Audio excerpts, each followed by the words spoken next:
changing their breathing rate. So when it was in use as a human anesthetic, and it's still being used now, actually, the surgeons noticed, and many of the physicians working with clients that had treatment-resistant depression or chronic depression, when they went into surgery using ketamine, oftentimes they came out of surgery with better depression scores and a relief of their depression. So that just got people thinking like, oh, wow, how does this work? Can we use it more consistently for depression? Well, yeah, and even having surgery or getting an injury, I don't know about you, but for me, I get depressed when I get injured. For some reason, it brings me down. I feel like, I'm not in my best game or something, you know? It kind of kicks you in the butt a little bit. But that's so interesting. Mm-hmm. Yeah, it does. Well, particularly you're very active, right? And so when many of us who are very active get injured, it's like we can't do the things we used to do. So it's a bit of a downer. And we know that exercise is better than antidepressants for treating chronic depression. Those are the studies. It depends on the population that you're looking at. But exercise is great for mood support just by itself. Yeah. Well, I know, Dr. Dan, you spoke at a ketamine conference earlier this month. Can you tell us some of the stuff that you spoke about and some of the new research coming out on ketamine therapy? Mm-hmm.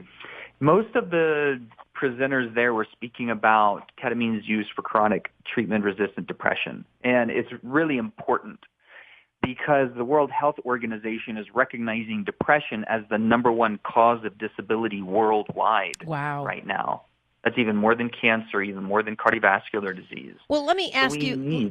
Let me stop you there for just a second, because you, as a practicing psychiatrist and also in neurology, what do you feel is at the very root of this increase of so much depression worldwide? Yeah, that's a great question. I think we could spend a few hours unpacking that one. I think it goes, if we look at it, and when I'm working with clients, I look at the levels of body, mind, heart, and soul.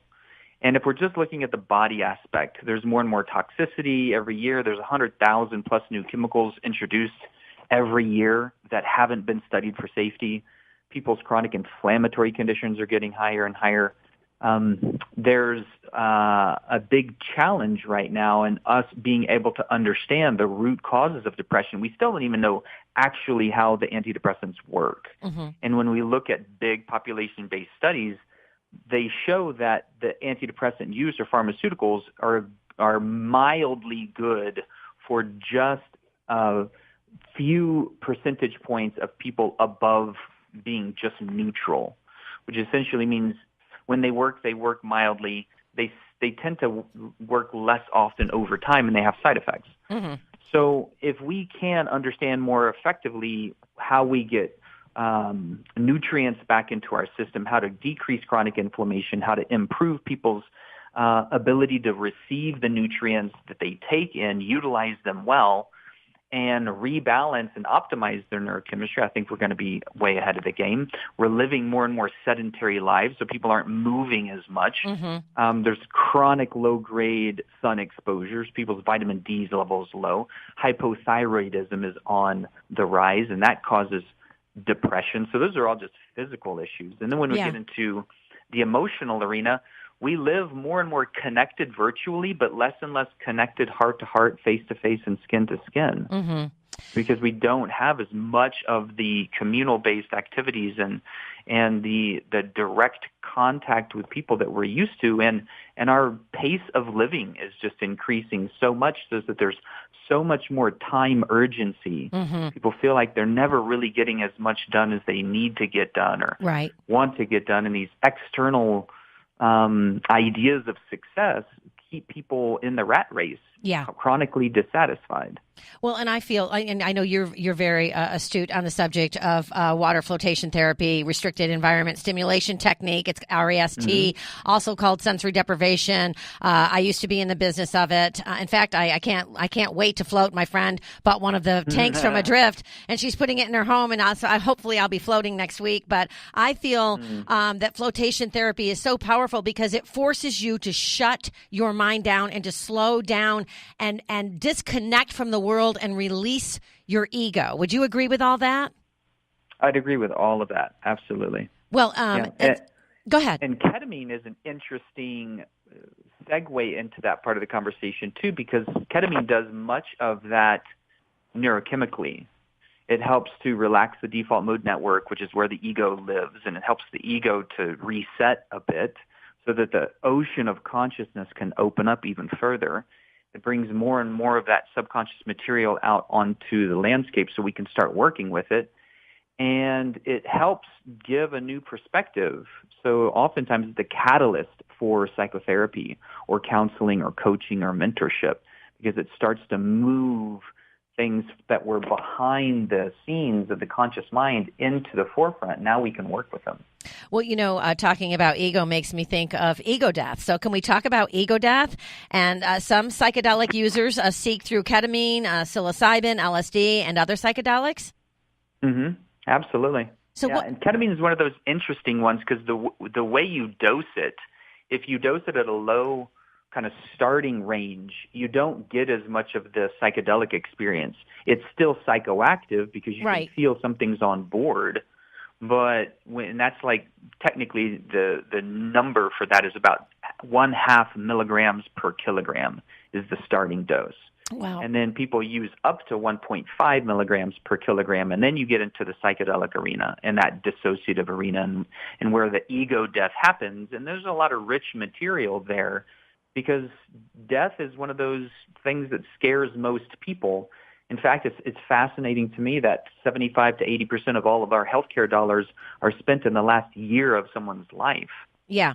Largely to try and keep prolonging life because of the fear of death and not being able to know how to work with that fear. Yeah, you're making it. Last night I was reading Michael Pollan's book that you're the one that told me about, How to Change Your Mind, and I was reading about just that along with a lot of other things. The book is, both your guys' books are like off the chart. They're just so well written, so full of information.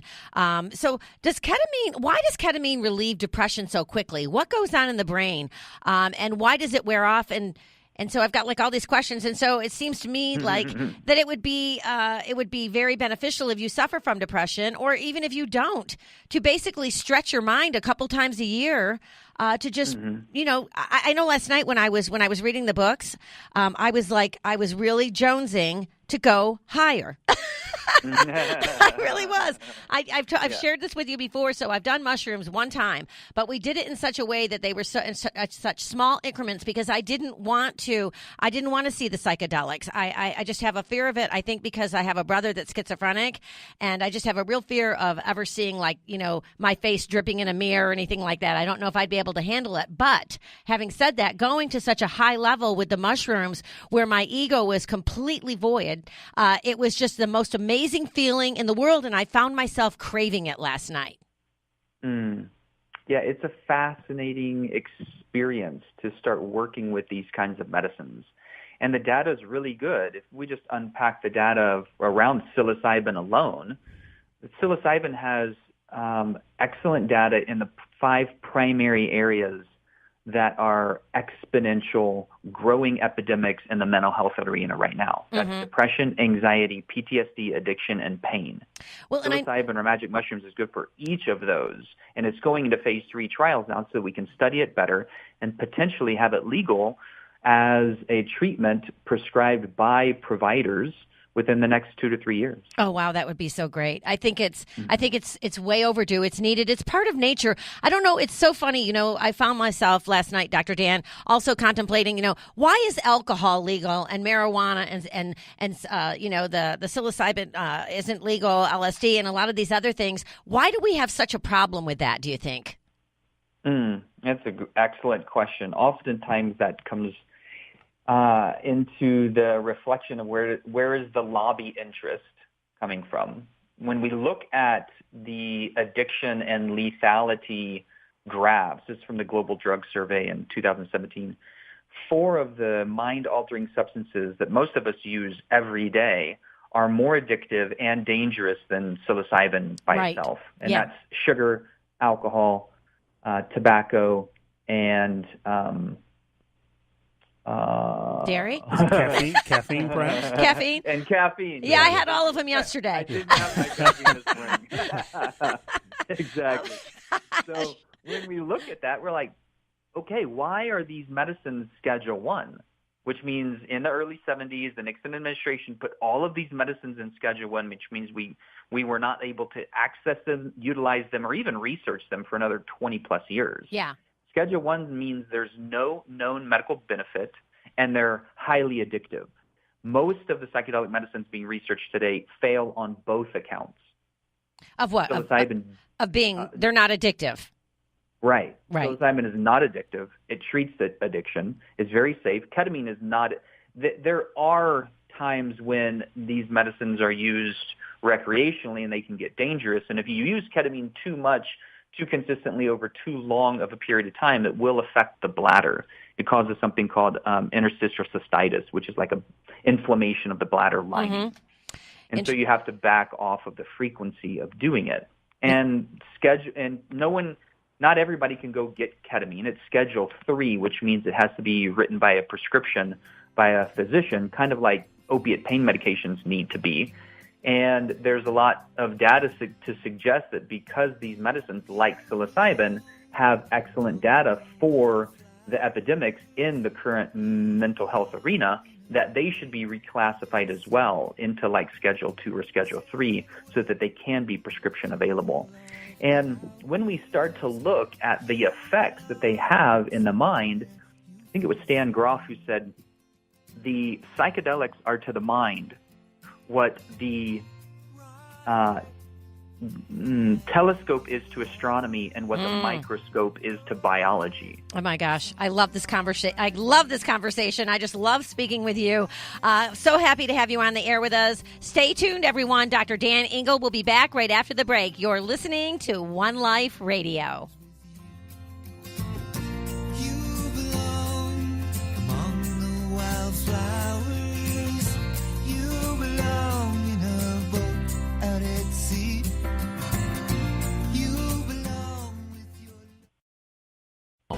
Wellbeing Journal is a remarkable bi-monthly health publication esteemed by intelligent readers worldwide. It's available in print or digital, single issues or subscription. Its focus is on living a happy, healthy life and preventing or healing illnesses naturally. Preventing or healing cancer, arthritis, cardiovascular conditions, and digestive issues, as well as nutritional solutions for optimal health are regular subjects. Learn more at wellbeingjournal.com. Hi, this is Vaughn Eaglin. As a licensed professional counselor and supervisor, I spend my career helping people cope with emotional problems. But today, I want to talk to you about nutrition. People ask me all the time for nutrition and weight loss advice, and I always find myself recommending a raw vegan protein, a food supplement called Warrior Blend by Sun Warrior. I wasn't always active and fit. In fact, I was very overweight as a child, and as a counselor, I must emphasize the importance of the mind-body connection. A clean body helps with a clean mind. Start today with Sun Warrior Blend Raw Vegan Protein. For more information, go to sunwarrior.com and start living clean today. Hi, everyone. It's Bernadette. Everyone knows that I'm a strong believer in the numerous health benefits of cannabinoids and CBD oils. As with any supplement, I always do my research and my homework to find the highest quality product on the market. That's why I'm so happy to announce our partnership with the H Hemp Company, founded by a group of the most experienced and respected names in the CBD community. H Hemp offers a line of innovative products that are all natural and tested for quality. Choose from flavorful oils, restorative body balm, and minty breath spray, all at affordable prices. And for every H Hemp product sold, the company makes a donation towards the fight against opioid and anti-anxiety drug addiction, an epidemic affecting millions of families across the nation today. H Hemp products produce a sense of calm, fight post-workout inflammation, and the company gives back to our community. What more could we ask for? Search online for H Hemp Company and use the code OLR for 20% off your first order. That's OLR for 20% off your first order. Hi, I'm Bob Barker. This is my friend Benny. Before you buy cosmetics, personal care, or household products, you be sure they have not been tested on animals. Everything from floor cleaner to shampoo is poured into animals' eyes and down their throats. They suffer intensely. Some even go blind. The price is never right for products tested on animals. Visit PETA.org for a list of cruelty-free companies. Put on your reindeer antlers and running shoes and join us at the Arthritis Foundation's Jingle Bell Run, Saturday, December 1st in Fort Worth and Sunday, December 2nd in